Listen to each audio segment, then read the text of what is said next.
صحیح بخاری کی حدیث نمبر 1416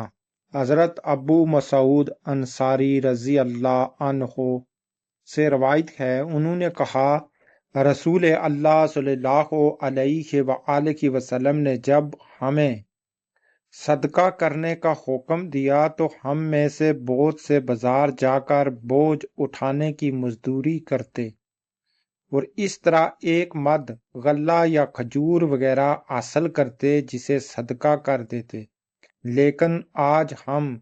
میں سے بہت سوں کے پاس لاکھوں لاکھ ہیں درم یا دینار موجود ہیں۔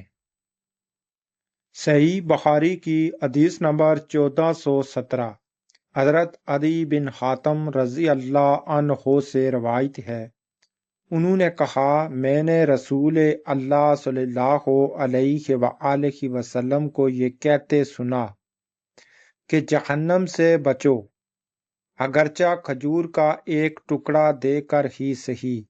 مگر ضرور صدقہ کر کے دوزخ کی آگ سے بچنے کی کوشش کرو۔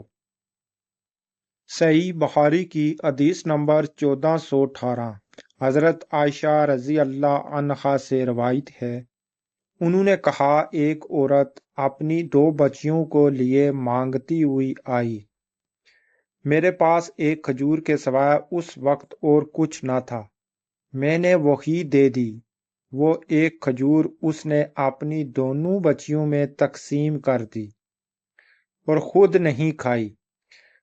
پھر وہ اٹھی اور چلی گئی۔ اس کے بعد نبی کریم صلی اللہ علیہ وآلہ وسلم تشریف لائے تو میں نے آپ سے اس کا حال بیان کیا۔ آپ نے فرمایا کہ جس نے ان بچیوں کی وجہ سے خود کو معمولی سی بھی تکلیف میں ڈالا تو بچیاں اس کے لیے دوزخ سے بچاؤ کے لیے آڑ بن جائیں گی۔ صحیح بخاری کی حدیث نمبر 1419 حضرت ابو ہریرہ رضی اللہ عنہ سے روایت ہے، انہوں نے فرمایا ایک شخص نبی کریم صلی اللہ علیہ وآلہ وسلم کے پاس آیا اور عرض کرنے لگا اللہ کے رسول، کون سا صدقہ اجر و ثواب میں سب سے بہتر ہے؟ آپ نے فرمایا وہ صدقہ جو تندرستی کی حالت میں ہو جبکہ تجھ پر مال کی ارس کا بھی غلبہ ہو، تجھے ناداری کا اندیشہ بھی ہو اور تو نگری کی خواہش بھی، یعنی کہ تمہیں مالدار بننے کی خواہش بھی ہو، اس وقت کا انتظار نہ کر جب دم حلق میں آ جائے، اس وقت کا انتظار نہ کر جب دم حلق میں آ جائے تو اس وقت وصیت کرے کہ فلاں کو اتنا دے دو اور فلاں کو اتنے لاکھ دے دو، حالانہ کہ اب تو وہ آز خود ہی فلاں فلاں کا ہو چکا ہوگا۔ صحیح بخاری کی حدیث نمبر 1420 حضرت عائشہ رضی اللہ عنہا سے روایت ہے کہ نبی کریم صلی اللہ علیہ وآلہ وسلم کی کچھ بیویوں نے آپ سے عرض کیا وفات کے بعد ہم میں سے کون سب سے پہلے آپ کو ملے گی؟ آپ نے فرمایا جس کا ہاتھ تم سب میں لمبا ہے۔ چنانچہ انہوں نے چھڑی لے کر اپنے ہاتھ ناپنے شروع کر دیے تو حضرت سودا رضی اللہ عنہا کا ہاتھ سب سے بڑا نکلا، مگر سب سے پہلے حضرت زینب بنت جیش رضی اللہ عنہا کی وفات ہوئی۔ تب ہم لوگوں نے سمجھ لیا کہ ہاتھ کی لمبائی سے مراد خیرات کرنا تھا، چنانچہ وہ حضرت زینب رضی اللہ عنہا ہم سے پہلے رسول اللہ صلی اللہ علیہ وآلہ وسلم سے جا ملی۔ انہیں صدقہ دینے کا بہت شوق تھا۔ حضرت ابو ہریرہ رضی اللہ عنہ نے نبی کریم صلی اللہ علیہ وآلہ وسلم سے بیان کرتے ہوئے فرمایا وہ آدمی بھی قیامت کے دن اللہ کے سائے میں ہوگا جس نے صدقہ کیا اور اس کو چھپایا حتیٰ کہ اس کے بائیں ہاتھ کو معلوم نہ ہو سکا، کہ اس کے دائیں ہاتھ نے کیا کیا کیا ہے۔ ارشاد باری تعالیٰ ہے، اگر تم اپنے صدقات ظاہر کرو تو بھی اچھا ہے، اور اگر تم خفیہ طور پر فقراء کو صدقہ دو تو یہ تمہارے لیے زیادہ بہتر ہے۔ صحیح بخاری کی حدیث نمبر 1421 حضرت ابو ہریرہ رضی اللہ عنہ سے روایت ہے،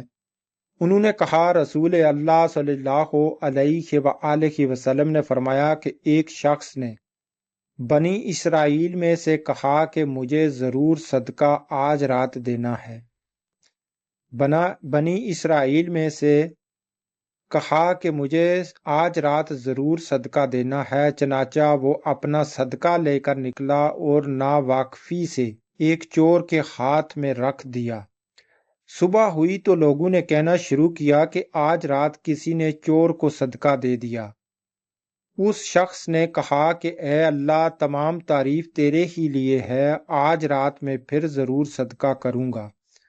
چنانچہ وہ دوبارہ صدقہ لے کر نکلا اور اس مرتبہ ایک فحشی کے ہاتھ میں دے دیا۔ جب صبح ہوئی تو پھر لوگوں میں چرچا ہوا کہ آج رات کسی نے فحشہ عورت کو صدقہ دے دیا۔ اس شخص نے کہا اے اللہ، تمام تعریف تیرے ہی لیے ہے، میں زانیہ کو اپنا صدقہ دے آیا۔ اچھا، آج رات پھر ضرور صدقہ نکالوں گا۔ چنانچہ اپنا صدقہ لیے ہوئے وہ پھر نکلا اور اس مرتبہ ایک مالدار کے ہاتھ پر رکھ دیا۔ صبح ہوئی تو لوگوں کی زبان پر ذکر تھا کہ ایک مالدار کو کسی نے صدقہ دے دیا ہے۔ اس شخص نے کہا کہ اے اللہ، ایمن تیری ہی لیے ہے،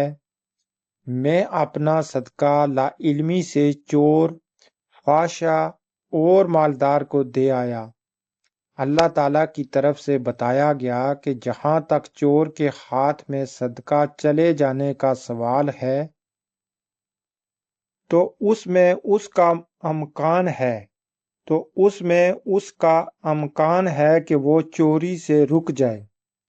اس طرح فحشہ کو صدقے کا مال مل جانے پر اس کا امکان ہے کہ وہ زنا سے رک جائے، اور مالدار کے ہاتھ میں پڑ جانے کا یہ فائدہ ہے کہ اسے عبرت ہو، اور پھر جو اللہ ذل و جلال نے اسے دیا ہے وہ خرچ کرے۔ صحیح بخاری کی حدیث نمبر 1423 حضرت ابو ہریرہ رضی اللہ عنہ سے روایت ہے،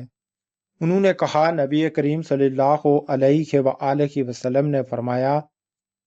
7 قسم کے آدمیوں کو اللہ تعالیٰ اپنے عرش کے سائے میں رکھے گا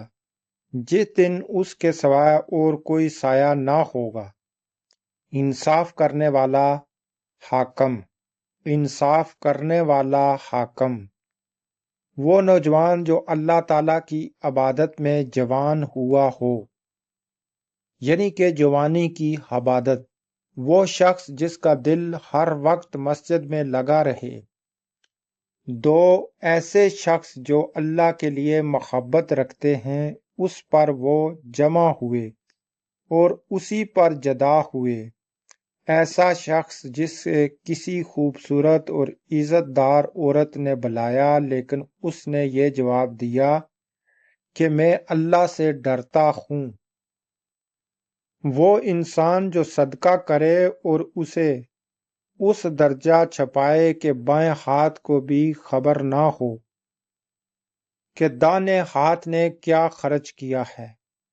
اور وہ شخص جو اللہ کو تنہائی میں یاد کرے اور اس کی آنکھیں آنسوں سے بہنے لگ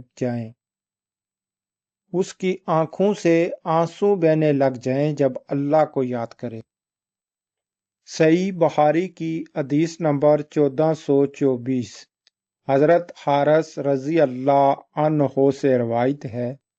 انہوں نے کہا میں نے رسول اللہ صلی اللہ علیہ وآلہ وسلم سے سنا، آپ نے فرمایا کہ صدقہ کیا کرو، پس عنقریب ایک ایسا زمانہ آنے والا ہے جب آدمی اپنا صدقہ لے کر نکلے گا کوئی اسے قبول کر لے، مگر جب وہ کسی کو دے گا تو وہ آدمی کہے گا کہ اگر اسے تم کل لائے ہوتے تو میں لے لیتا، اگر تم اسے کل لائے ہوتے تو میں لے لیتا، لیکن آج مجھے اس کی حاجت نہیں رہی۔ صحیح بخاری کی حدیث نمبر 1425 حضرت عائشہ رضی اللہ عنہا سے روایت ہے، انہوں نے کہا نبی کریم صلی اللہ علیہ وآلہ وسلم نے فرمایا، اگر عورت اپنے شوہر کے مال سے کچھ خرچ کرے اور اس کی نیت شوہر کی پونجی برباد کرنے کی نہ ہو تو اسے خرچ کرنے کا ثواب ملے گا اور شوہر کو بھی اس کا ثواب ملے گا، اس نے کمایا ہے، اور شوہر کو بھی اس کا ثواب ملے گا کیونکہ اس نے کمایا ہے، اور خزانچی کا بھی یہی حکم ہے۔ ایک کا ثواب دوسرے کے ثواب میں کوئی کمی نہیں کرتا، ایک کا ثواب دوسرے کے ثواب میں کوئی کمی نہیں کرتا۔ آج کی ویڈیو میں ان ہی حدیثوں کے ساتھ کمپلیٹ کرتا ہوں، تو نیکسٹ میری ویڈیو دیکھنے کے لیے آپ میرا چینل لازم سبسکرائب کریں تاکہ میری آنے والی ہر ویڈیو کو آپ دیکھ سکیں۔ تو اسی کے ساتھ دیجیے مجھے اجازت، ملتے ہیں نیکسٹ کسی دوسری ویڈیو کے ساتھ۔ خدا حافظ۔